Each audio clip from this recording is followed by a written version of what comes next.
आइए आज के इस विश्लेषण में एक दिलचस्प विरोधाभास को डिकोड करें। वैश्विक सम्मान बनाम हमारी घरेलू चुनौतियां।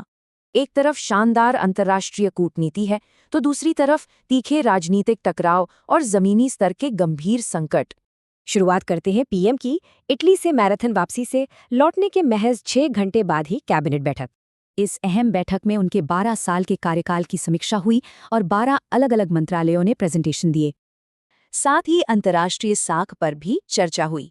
आखिर उन्हें हाल ही में अपना 33वां अंतर्राष्ट्रीय पुरस्कार जो मिला है।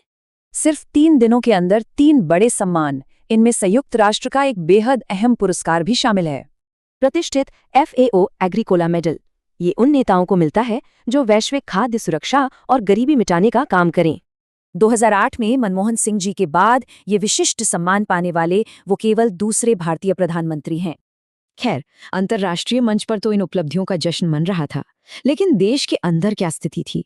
घरेलू राजनीतिक पारा काफी चढ़ा हुआ था। विपक्ष के नेता राहुल गांधी ने एक रैली में गद्दार शब्द इस्तेमाल किया। इसके तुरंत बाद तीखा विरोध हुआ। जयपुर में प्रदर्शन हुए और हिंदू महासभा ने पुलिस में शिकायत दर्ज करा दी। लेकिन राजनीति से इतर हुर्मुज नाकेबंदी के कारण एक बहुत ही गंभीर ऊर्जा और ढांचागत संकट भी पनप रहा था। और यहीं पर सरकारी दावों और पेट्रोल पंपों की जमीनी सच्चाई के बीच एक बहुत बड़ा अंतर सामने आ गया। सरकार ने 60 दिनों के ईंधन भंडार का आश्वासन दिया और लोगों से पैनिक बाइंग से बचने की अपील की। हालांकि कई अलग अलग राज्यों से आ रही रिपोर्टों ने जमीन पर एक बिल्कुल ही अलग सच्चाई की ओर इशारा किया। जैसे जयपुर में ही देखिए, सप्लाई रुकने की वजह से एक पेट्रोल पंप मालिक को अपना स्टेशन बंद करना पड़ा। गुजरात के कांडला और मुंद्रा बंदरगाहों पर तो सैकड़ों ट्रक फंसे दिखे। परिवहन का काम पूरी तरह से ठप।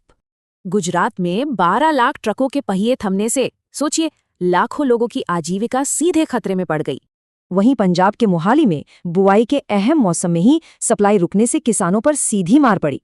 चंडीगढ़ में भी कुछ पंप 3 दिनों तक सूखे पड़े रहे। उसके बाद टैंकर पहुंचे और बिक्री बहाल हुई। तो कुल मिलाकर एक दिलचस्प विरोधाभास है।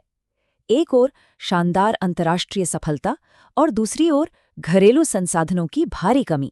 ऐसे में सवाल ये है कि ये दोहरी वास्तविकताएं भविष्य की स्थिरता और आर्थिक विकास को कैसे प्रभावित करेंगी।